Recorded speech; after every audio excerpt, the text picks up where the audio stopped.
రైతు భరోసా అందని భూముల వివరాలను గ్రామాల వారీగా విడుదల చేయాలని ప్రభుత్వం భావిస్తుంది. త్వరలోనే వివరాలను పంచాయతీ ఆఫీసులలో అందుబాటులో ఉంచేందుకు రెవెన్యూ, అగ్రికల్చర్ అధికారులు సంయుక్తంగా కసరత్తు చేస్తున్నారు. ప్రతి గ్రామంలో రైతు సాగుకు యోగ్యంగా లేని భూములు ఎన్నున్నాయని ఆరా తీస్తున్నారు. ఈ నెల 26 నుంచి రైతు భరోసా పథకం కింద ఎకరానికి 6,000 ఆర్థిక సాయాన్ని నేరుగా రైతుల ఖాతాలో జమ చేస్తామని సీఎం రేవంత్ రెడ్డి ప్రకటించిన విషయం తెలిసిందే. అందులో భాగంగానే పంటలు పండించని భూముల వివరాలను సేకరించే పనిలో అధికారులు ఉన్నారు.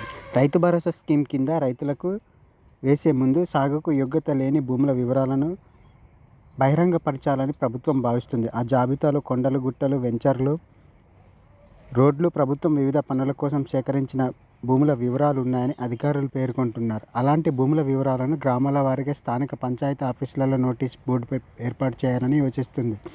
ఇలా చేయడం వల్ల ఎలాంటి గందరగోళం ఉండదని, ఏదైనా పొరపాటు జరిగితే వెంటనే సరిదిద్దే అవకాశం ఉంటుందనే ఆలోచనతో ఈ నిర్ణయం తీసుకున్నట్లు తెలుస్తుంది. ఈ నెల తర్వాత గ్రామాల వారీగా సాగుకు యోగ్యం లేని భూముల వివరాలను పంచాయతీ ఆఫీసులలో డిస్ప్లే చేయాలని అనుకున్నారు.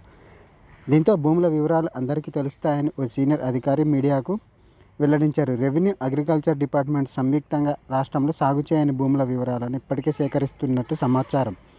ఈ నెల 26 నుంచి రైతుల ఖాతాలో రైతు బంధు జమ చేసేందుకు ఏర్పాట్లు జరుగుతున్నట్లు వ్యవసాయ శాఖ అధికారులు తెలిపారు.